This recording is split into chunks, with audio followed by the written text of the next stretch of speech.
బండ్లు నడిపేటోళ్ళు నజరేసిండ్రో లేదు సైడ్కు చిన్న చిన్న బోర్డులు పెడుతుంటారు ఈ రూట్లా గింతే స్పీడ్ నడపాలని. కానీ ఎవరన్నా పట్టించుకుంటారా? హైవేల మీద రోడ్డు పొడవునా తెల్ల గీతలు కనిపిస్తుంటాయి. ఒక లైన్ల బైకులు, ఇంకో లైన్ల కార్లు, బస్సులు పోవాలనట. గట్లయితే టక్కర్లు కావని చెప్తుంటారు. ఎవరన్నా పట్టించుకుంటారా? ఎటు సందు దొరికితే అటు దంచుడే. జీబ్రా క్రాసింగ్ దగ్గర బండ్లు స్లోగా నడపాలంటే అట్లనే దంచుతారు. గసొంటోళ్ళంతా మంచిగా చూడుర్రి వార్త. ఏమో అనుకున్నాం, ఉత్తమ డ్రైవర్లు బాగానే ఉన్నారు తెలంగాణలో. 18 నెలలనే 18,000 డ్రైవింగ్ లైసెన్సులు సస్పెండ్ అయినాయి. మళ్ళా అంటే నెలకొక 1000. ఇక కొన్ని నెలల దాకా గసంటోళ్ళు బైక్ నడపద్దు, కార్ స్టీరింగ్ పట్టద్దు.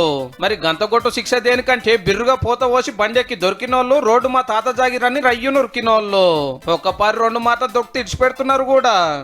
ఏమున్నది, ఫైన్ కడతాం మళ్ళీ ఉక్తమనే బాపతోళ్ళు వీళ్ళంతా ఊకే గవ్వేషకాలు చూపిస్తున్న వరకు ఇంత పనుకున్నారని ఆర్టీఏ ఆఫీసర్లకు చెప్పి లైసెన్సులే సస్పెండ్ చేపిస్తున్నారు. మళ్ళా రోడ్ల మీదకి రాకుండా చాలా వరకు టక్కలు రైతున్నాయే తాగి డ్రైవింగ్ చేసేటోళ్ళతోటి, రువ్వడు కురికెటోళ్ళతోటి. నా బండి నా ఇష్టం అని మీ తోలుడు మంచిగానే ఉన్నది కానీ మందికి దాకి చాలా ఎందుకు పరిచయం చేస్తున్నారే అన్నాలు.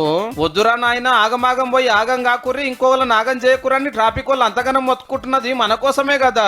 ఫైన్లు రాసినా, స్టేషన్ కు పట్టుకపోయినా, ఇంటోళ్ళని పిలిపించి క్లాస్ వీక్నా ఇనకుంటే ఇంకేం చేయమంటారో మీరే చెప్పుండ్రి. డ్రంక్ అండ్ డ్రైవ్ లో దొరికిన వాళ్ళని అలా తెచ్చుకున్న మార్కులను బట్టి జైలు కూడా పంపబట్టారే. లైసెన్స్ పోతావా అని అది లేకుండా తిరుగుతున్న వాళ్ళు ఎందరు ఉన్నారో పో.